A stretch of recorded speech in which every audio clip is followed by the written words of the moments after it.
You're listening to the Cyberwire Network, powered by N2K.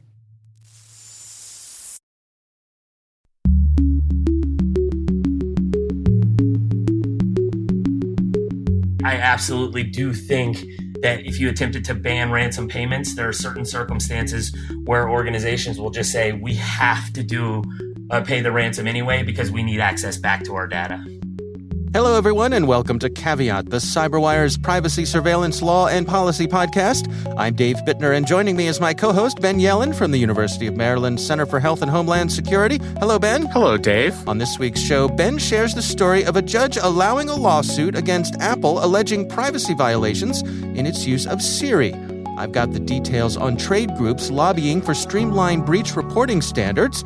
And later in the show, my conversation with Mark Lance from GuidePoint Security. We're going to be discussing the FBI's recent advice not to ban ransom payments. While this show covers legal topics and Ben is a lawyer, the views expressed do not constitute legal advice. For official legal advice on any of the topics we cover, please contact your attorney.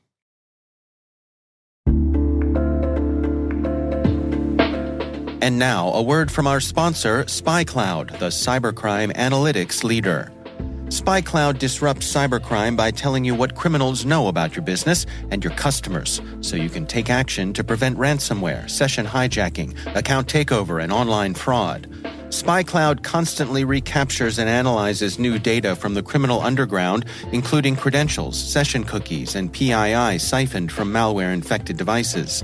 With knowledge of the specific exposed data criminals have in hand from InfoStealer malware on managed and unmanaged devices, security teams can respond with a more efficient and effective process called post-infection remediation that fits seamlessly into existing incident response frameworks. Get SpyCloud's post-infection remediation guide outlining the 7 steps for preventing a malware infection from becoming a full-blown ransomware incident. Visit spycloud.com/cyberwire. That's spycloud.com/cyberwire. And we thank SpyCloud for sponsoring our show.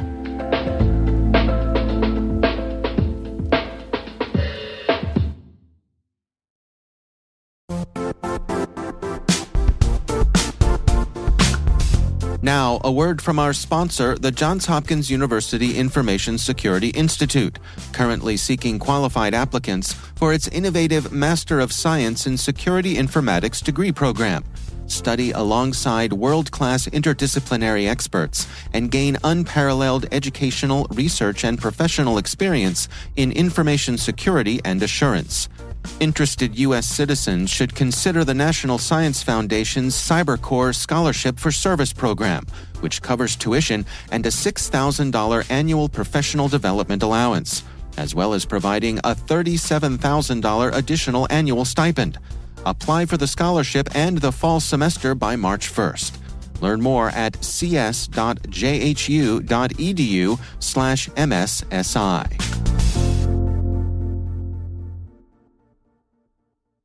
All right, Ben, before we jump into our stories, we got a nice bit of follow-up from one of our listeners. A gentleman named Kevin wrote in, and he said, Dear Dave and Ben, reviewing the Capital One court case and reading a report from the National Law Review, he says, yes, I have no life, the issue of breaches in IR reports being discoverable came up.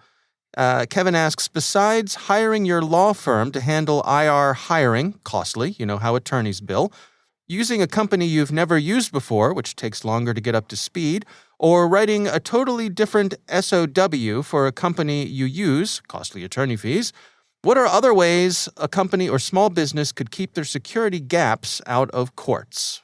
What do you think here, Ben? Great question. He later says in his note to us, "Don't embarrass me with your answer." So I cannot guarantee against that, Kevin. I apologize, Kevin. It's a terrible question. You should be ashamed of yourself for even sending it in. Exactly.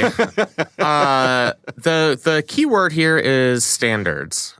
So you are often judged as a company in relation to your peers, because when we're talking about data breaches, that ends up being a tort case. And in a court of law, the courts will look at what a reasonable company similarly situated would have done to protect its networks or devices. So industry standards and customs are going to be incredibly protective in terms of lowering your legal liability. So for a given company or organization, going to that NIST website, reviewing the security standards for your type of business. If you're a manufacturer, they have a framework for manufacturing. If you are a government institution, there's a NIST for that, if you will. Right. That's going to be the best evidence you have in court that you are not acting negligently. You are doing the best that you can to adhere to industry standards and to protect your own network. So that's what I would say. Yeah. That may not, eventually prevent you from having to hire a bunch of lawyers. Right. And yes, they are expensive. Yeah. But, that's a good initial step any company can take to try and limit their liability. Maybe reach out to trade groups, those sorts of things that handle your industry, see what sort of guidance they have as well. Absolutely. Yeah. Trade organizations are a great resource. Yeah. All right. Well, our thanks to Kevin for sending in that question. We would love to hear from you. If you have something you'd like us to discuss on the air, you can email us at caveat@thecyberwire.com. All right, Ben, let's dig into some stories here. Why don't you kick things off for us? So this is a story about a lawsuit against Siri. Poor Siri. I don't know how you would serve her with a lawsuit. She perhaps only exists in our heads and in our minds. Right. The article comes from a Washington Post piece on their technology page by Rachel Lerman. And it's about a federal judge in California who ruled that Apple has to continue fighting a lawsuit brought by users in federal court alleging privacy violations on behalf or resulting from Apple's use of their personal voice assistant, which is Siri. The allegation is that Siri has improperly recorded voice conversations. I'll note that the judge here is an individual named Jeffrey White.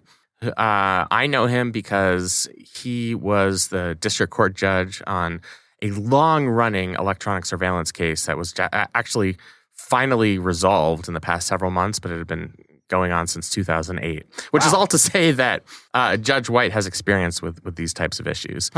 So this decision was largely on procedural grounds. The judge threw out the allegation of economic harm, said there wasn't enough merit for that to go forward. But they allowed the plaintiffs to form a class for a class action lawsuit, which is a key step for any group of plaintiffs. And they allowed the case to move forward on the merits. And the merits are that Siri turns on unprompted and records conversations that it shouldn't have, therefore passing that data to third parties, which would violate a variety of federal laws and user privacy. There are similar suits that we've seen against other companies. It's not just Apple. Pick your personal assistant of choice. Right. The lady in the tube.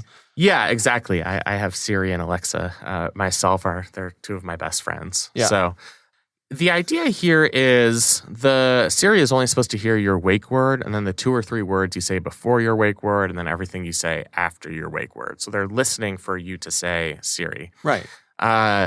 People have different voices. And, sometimes you could be saying another word that sounds like the wake word. And that might be picked up and shared with third parties. I think from the company's perspective, and the reason why I really doubt that this legislation is going to succeed on the merits is not only is this inadvertent collection exceedingly rare, but even rarer is this collection reviewed manually. And it's not exactly clear whether, if this mistaken collection occurs, it either violates it almost certainly does not violate the terms of service. I'm not sure if it's going to violate a federal statute. So I'm kind of bearish on whether the plaintiffs are going to succeed in this case, but it's certainly interesting. I mean, we now have several lawsuits making this same allegation that these personal assistants are doing more than just collecting the few words you say around your wake word. Yeah. This troubles me, annoys me is probably a better word for it, because we've been fighting the good fight of trying to reassure people and convince people that these devices are not constantly listening to you to sell you ads. Right. Right. That has been debunked, thoroughly debunked, that they're not doing that. They don't need to do that. There are so many other ways that they can figure out the things that you're interested in that they don't need to take the processing power, the bandwidth, and all that stuff to be constantly listening to you. I understand it is a compelling illusion. It sure does seem like they're doing that sometimes, but there's always a good explanation for how it's happening otherwise. And I think that gets conflated with what this lawsuit is actually about. And I want to just try to make sure that we differentiate that. Am I correct that these folks are saying that sometimes these recordings, for quality control purposes, you put on your nice little customer service voice there. Right. They get sent to actual real live human beings who listen to them and establish what if they're good or, whatever. They do whatever they need to do to try to make the technology better. Right. And the problem with that is, let's say, I don't know, I'm in the throes of passion with my wife or my girlfriend or whoever I am, right? And I accidentally say a word that sounds like Siri, and now some stranger's listening to that, who knows where, right? And it gets posted to the Slack channel of funny things we heard. Worst adult movie ever. Right. Yeah. Exactly. But so I'm being a little, I'm exaggerating here. But that is the concern that people are suing for, yes? That is the concern. What Apple will say is, A, you can opt out. You don't have to use this personal assistant. Right. I think plenty of us survived before, Siri was instructed to play our favorite album. Or I'm not going back, Ben. I'm not going back. I know. So that's a huge part of it. It's not like you need a personal assistant to engage in everyday work and, family life, which makes a difference in a court of law. We've seen it in other cases where, judges are stricter on functions, things like cell site location information, where it's impossible not to share that if you want to be a living human being. I see. Your cell phone is going to ping off the cell phone towers. Right. But you don't have to use Siri or Alexa as personal assistants. Apple also says they're not selling the recordings. The recordings themselves aren't associated with an identifiable individual. Right. And they're constantly working on the problem. I mean, they are trying to, like any good tech company does, go through testing to make sure that there aren't as many inadvertent triggers. Some of these other companies, Google, as part of this article, says that they don't retain as a matter of course audio recordings. I think I understand what the fear is. The fear is that private interactions are going to be inadvertently recorded, and that information is going to be improperly shared with third parties. And we saw, remember there was that case where there was a murder.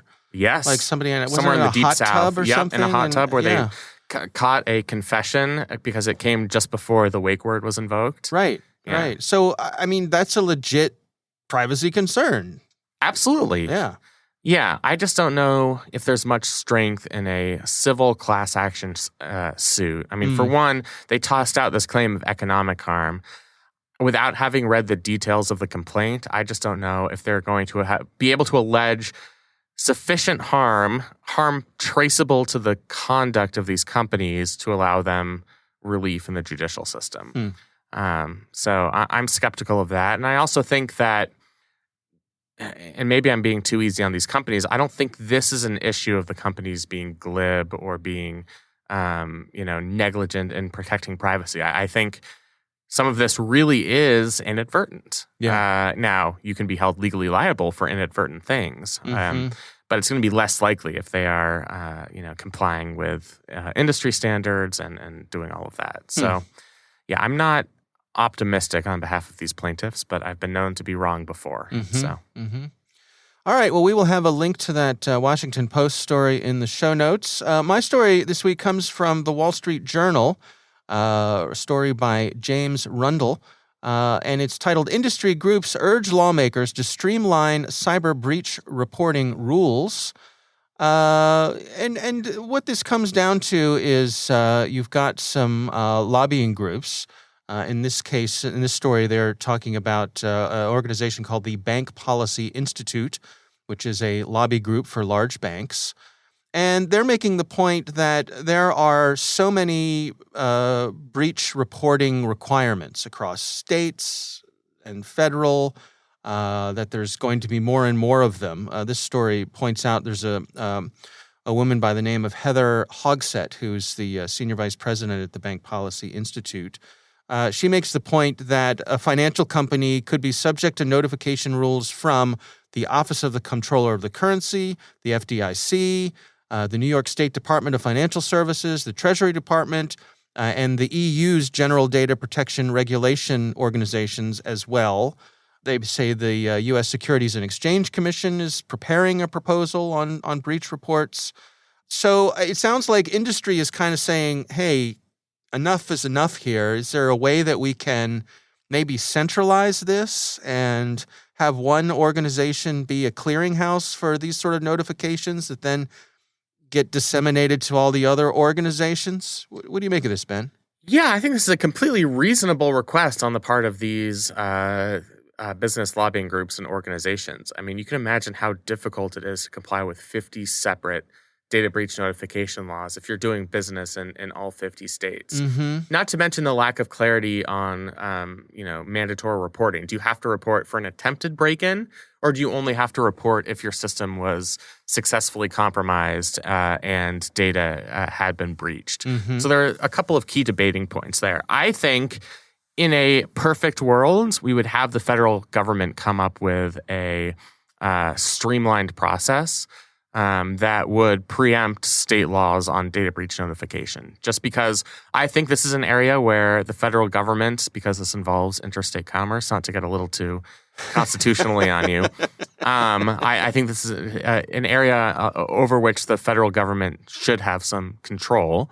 It would make compliance much easier for companies. They'd only have to follow one set of rules. And Congress could draft a law in such a way where they explicitly preempt state data breach notification laws. Mm-hmm. The issue with that is, I don't know if you've seen our Congress recently. It's a well-oiled machine. Yeah. They sometimes get down to the lowest common denominator, right, where the regulations are watered down through the sausage-making process, mm-hmm, whereas, so the consumer protection for data breaches would be significantly lessened than what you get in many states, including here in Maryland. Right. So the good people of California may have a different idea than the true patriots of Texas. Yeah, right? Exactly. Yeah, exactly. Yeah. There are true patriots in California too, Dave. Just throwing that out there. Of course there are. Yeah, and then the other issue is how much companies should be obligated to report. Companies are going to face a series of cyber threats. Not all of them are going to be successful attacks. Mm-hmm. Sensitive data isn't going to be revealed after every single attempt at either cyber espionage or cyber crimes or a ransomware attack or whatever. They're not always going to be successful. It would be very burdensome on companies to have to engage in that level of granular reporting. So-and-so in accounting got a phishing email today. Do I have to report that to CISA? Mm-hmm. Could you overwhelm a system like that? There's, Right, exactly. Yeah.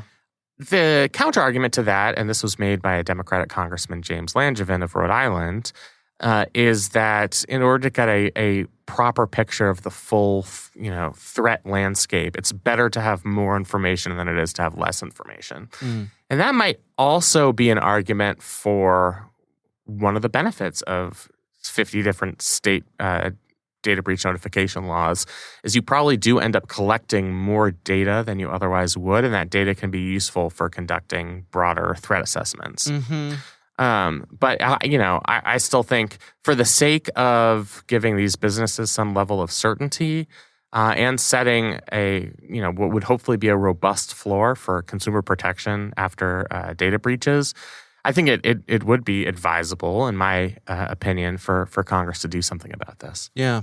This article points out that the Senate has a proposed bill that would require, for example, federal contractors and government agencies and critical infrastructure operators to notify within 24 hours of an incident being detected. House draft bill of the same bill, I assume, gives them 72 hours. I think that's an interesting point. How long is too long and how short is too short? Where you have to have some amount of time to figure out or to try to figure out what's going on here. And I suppose you could have the nuance of if the clock starts ticking, right, and you are able to notify whoever you need to notify, something's happened. We're not sure what's happened, but we're just letting you know something's happened. Stay tuned. Right. Because there's a lot more coming, but something's happened and we're not sure what it is. Right. Yeah. I think any way that you can, and this is probably something that's going to be decided granularly at like the subcommittee level, but there has to be some number there where you determine what that length of time is. Right. I think it's better to have one clear set standard. It might take the federal government a long time to develop what that standard is, but at least you'd only have to comply with one than 50 separate standards. Right. Yeah, I hear people compare this to the airline industry, and that you have when there's an airplane crash, for example, or any kind of incident with an aircraft. There's a government agency that investigates that, and that is their job, and that's what they do. Do we need something similar for cyber breaches? I think it's an interesting comparison, and I suppose in some ways they're very similar, but in other ways probably very different. Yeah, although I will say they are both, they are both modes that go across borders in different ways. Mm-hmm. There are things that are not confined to individual states. Air travel, unless you're flying within the state of California, for example, you're generally flying to another state. Yeah. With cyber transactions, it's rarely something that's contained within an individual state, which is why I think it's ripe for some type of federal regulation. Yeah, no, it's a good point. All right, well, we will have a link to that story from the Wall Street Journal in our show notes.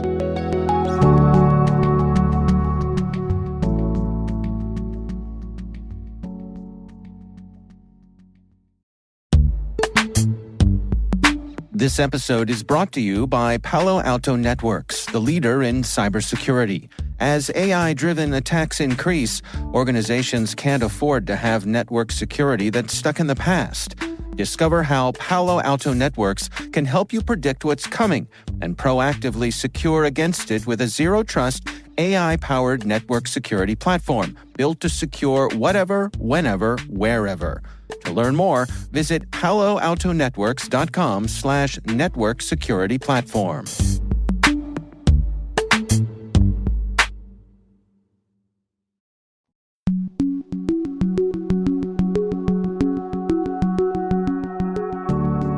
Ben, I recently had the pleasure of speaking with Mark Lance. He is from GuidePoint Security, and we're discussing the FBI's recent advice not to ban ransomware payments.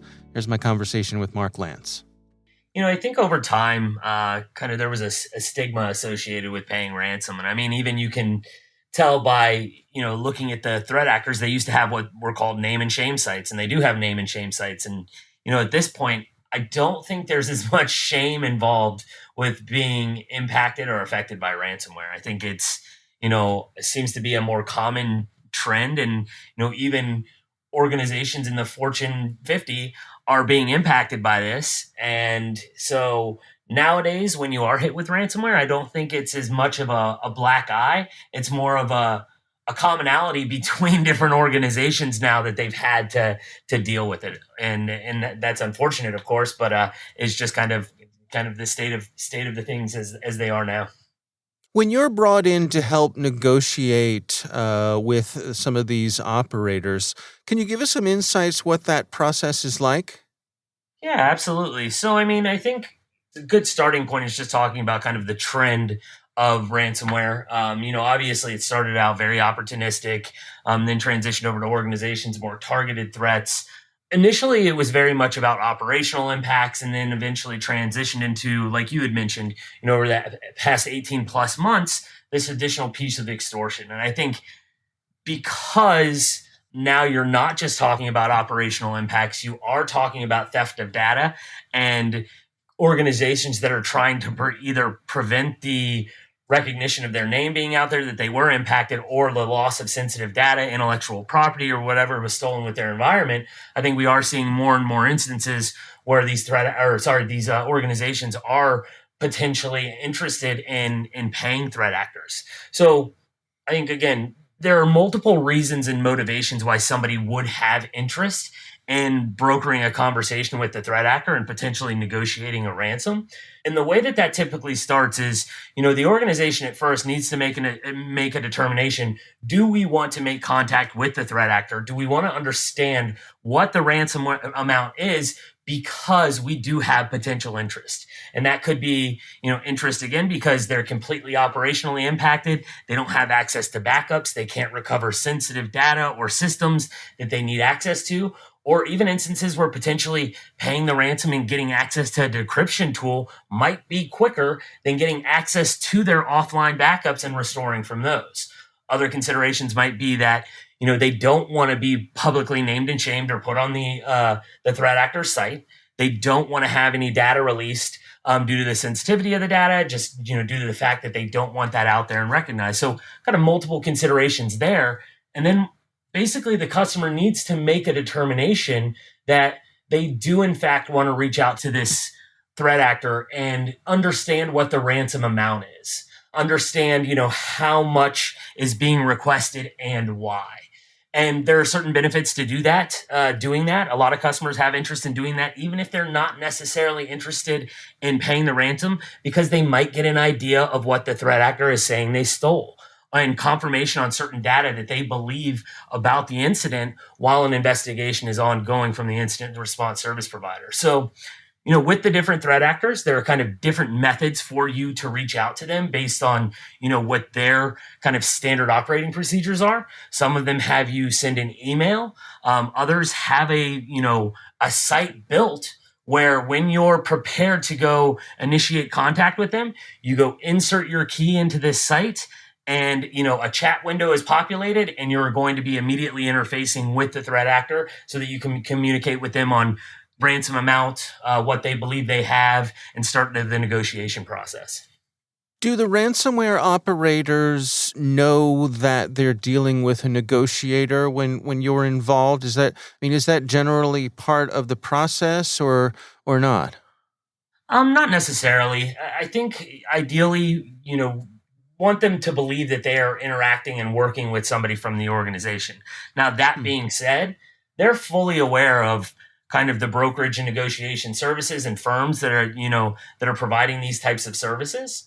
I would be reluctant to say that they don't have awareness or potential familiarity with all of those firms and that they are in certain circumstances likely working with a negotiator.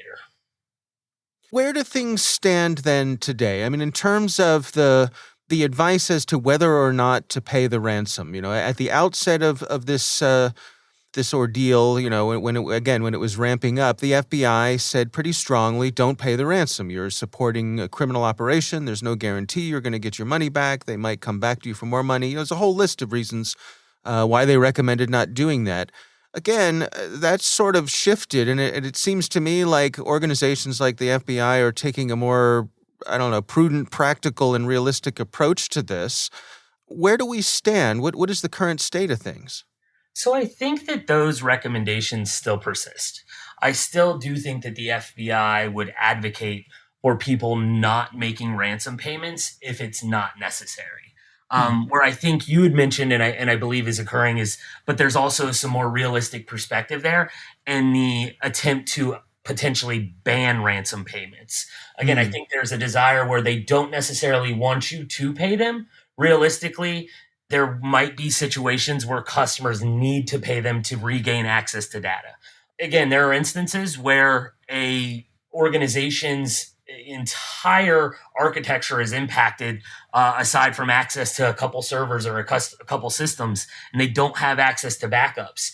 And the inability to decrypt that data or get access back to that data, it could cause them to potentially even shutter their business. And so I think in those circumstances, I think that they're being more realistic in the sense that there are certain instances where you might need to pay due to kind of the business requirements of your organization.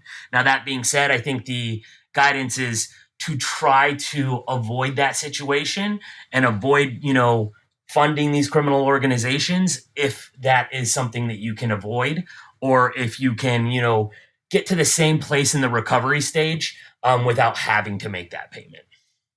If a ban were put in place, would that lead to some sort of black market? Could organizations, look to, I don't know, offshore organizations who would be able to serve as a middleman for these sorts of things?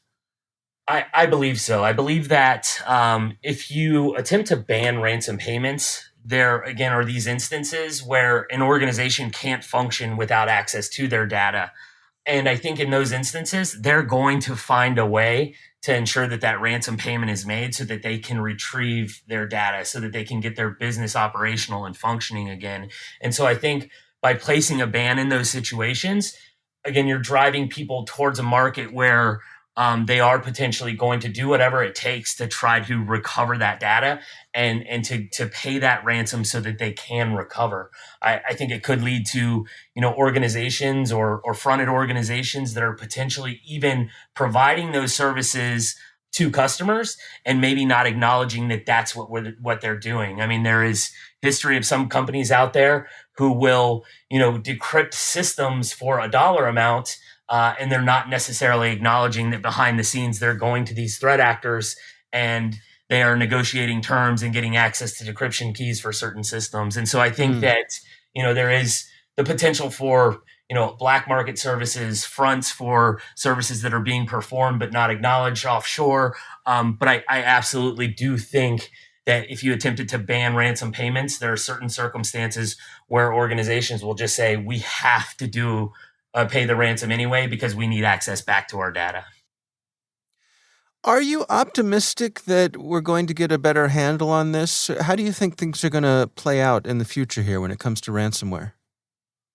It's a great question. I think that more people are taking it seriously, and we're seeing more and more organizations and clients who are reaching out talking about ransomware preparedness, which is great to see. It's I do think we will continue to see threat actors evolve, find new methods to ensure that they are being compensated and receiving monetary gains, through these criminal activities. So I think we'll continue to see evolution of the threat to make sure that they're still receiving ransom payments. But I do think that we are seeing organizations be more and more conscious about ransomware and just the threat in general, and trying to prepare and do things, and take steps to prevent that from happening to them. That being said, again, there's always an evolution of threats. And I think that, the threat actors are going to continue to try to impact customers and gain monetary value. What's your recommendation for organizations, if they find themselves hit with ransomware? Any tips for how to best proceed from there, how to minimize the damage? Yeah, absolutely. I mean, I think that one is preparing for it overall. You have to look at these threat actors and the amount of organizations and our clients that they're impacting. And so a lot of times for them to gain access to an environment, to, perform the encryption event and the ransomware incident, and then eventually receive the ransom payment, the overall level of effort for them is quite minimal. So if you've got more controls in place, more hurdles for them to jump through, and it's going to cause an excessive level of effort, I think for some of your smaller threat groups or for various different threat groups, that might almost steer them away because they've got such a large pool of other, organizations that they can try to go impact. So I think having those preliminary controls and hurdles in place, following standard best practices is huge. Now, once you are impacted, to the point of your question, what should you do? I think some of your immediate steps are, one, it's great to have an incident response plan in place. So what that escalation path should entail, who you should be contacting, the different roles and responsibilities. That should also include, engagement of external counsel so that you can get direction on, your potential liability, disclosure requirements based on your location, region, potential data that has been identified as part of the investigation. You also should obviously work with an incident response service provider, somebody who can perform that investigation so you can fully understand the scope of the incident, how they got in, what did they touch, did they steal data, and then so you can develop a remediation framework that's going to effectively remove them from the environment, as well as, your insurance carrier to determine what type of coverage do you have. Is it going to pay strictly for the services to assist with the investigation and response effort, or do I have coverage for ransom payment in case that is something that might be necessary for us to recover?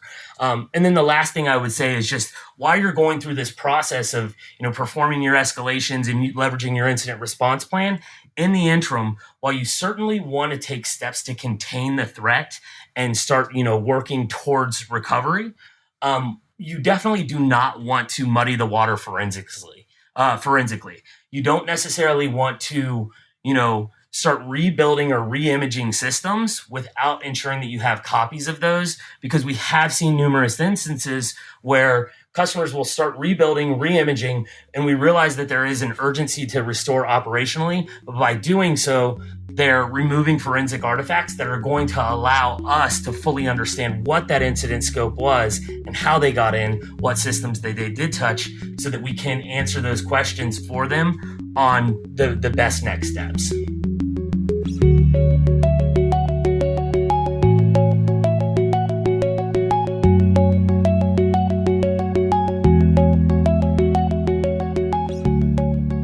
All right, Ben, what do you think?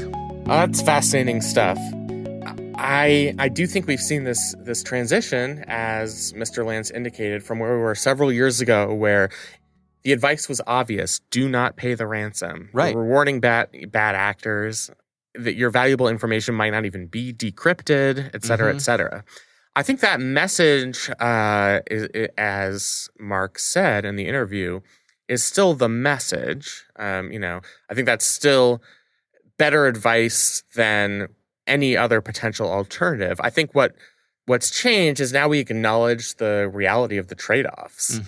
We've seen a bunch of incidents where, you look at the Colonial Pipeline, perhaps it is easier in some circumstances to pay the ransom. Yeah. I always think back to Baltimore City. And granted, we don't have the full suite of information on this.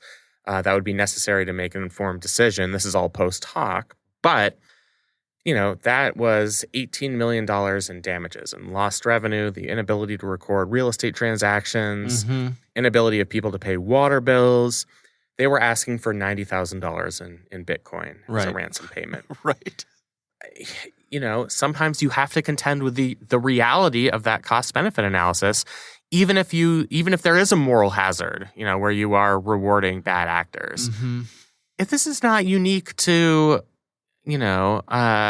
ransomware per se. It's, that's people have paid kidnappers in movies and in real life. Yeah. And it's a terrible thing to have to contend with. But I think this is just, we're starting to recognize the reality that it's not always as simple as never give in, don't pay the ransom. Right.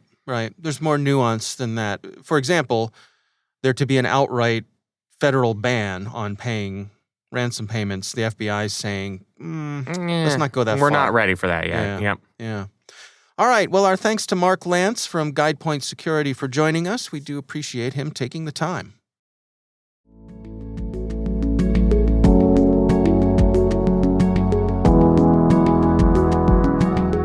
That is our show. We want to thank all of you for listening. The Caveat podcast is proudly produced in Maryland at the startup studios of Data Tribe, where they're co-building the next generation of cybersecurity teams and technologies. Our senior producer is Jennifer Iben. Our executive editor is Peter Kilby. I'm Dave Bittner. And I'm Ben Yellen. Thanks for listening.